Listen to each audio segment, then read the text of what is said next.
As death has been more accepted within cultures and people getting close to death to understand it, it really begs the question, can death be romantic? Romanticism is the exaggerations of one's emotions and importance of oneself. It began approximately around the 1700s, but the peak was during the 1800s.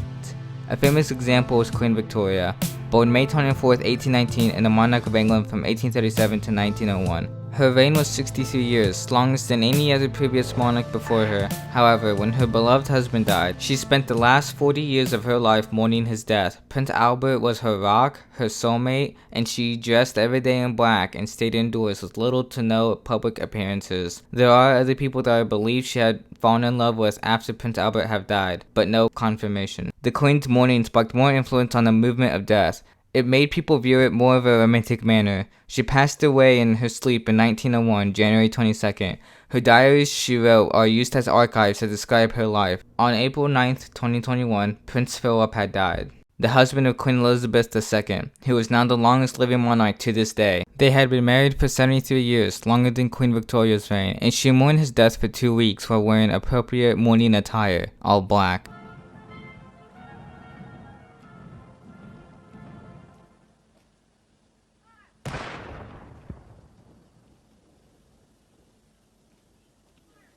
More examples of this type of expression can be shown in the 1990 film The Addams Family, where they make pain and suffering seem pleasurable to one another. Look at her. I would die for her. I would kill for her. Someday we'll be buried here, side by side, 6 feet under, our lifeless bodies rotting together for all eternity.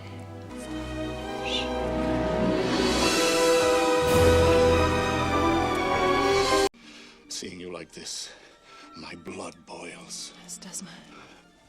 This wheel of pain. Are we? Without you, only that would be torture. A day alone. Only that would be death. Knock it off. The vault, Addams. Right now.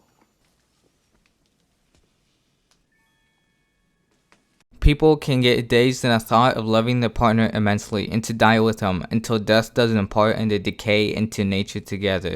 The infamous disease that plagued the people during the peak of the movement was tuberculosis, the disease that plagued Edgar Allan Poe's life, who was a famous poet with his horror and gothic literature that even included romanticism and death. His most famous poem, The Raven, is about a raven visiting what is to be described as a student and distraught for his lost lover, slowly becoming a madman. Sometimes it's the other way around. Sometimes people find it flattering for people to kill for them rather than to die with them, sometimes even both.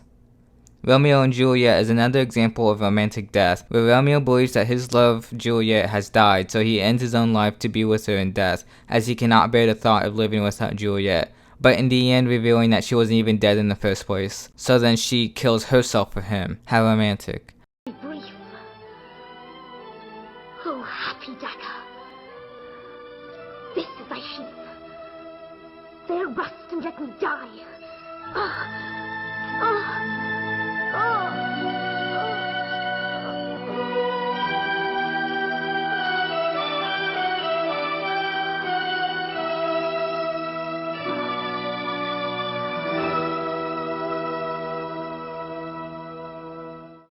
I personally do find the aspect somewhat romantic, but it's more like the idea of being together even after death, that you wouldn't forget each other. I guess it's more like an undying love for one another. I don't know how I would explain the feeling, as love is hard to describe, and it makes us do crazy things and it makes us think crazy thoughts.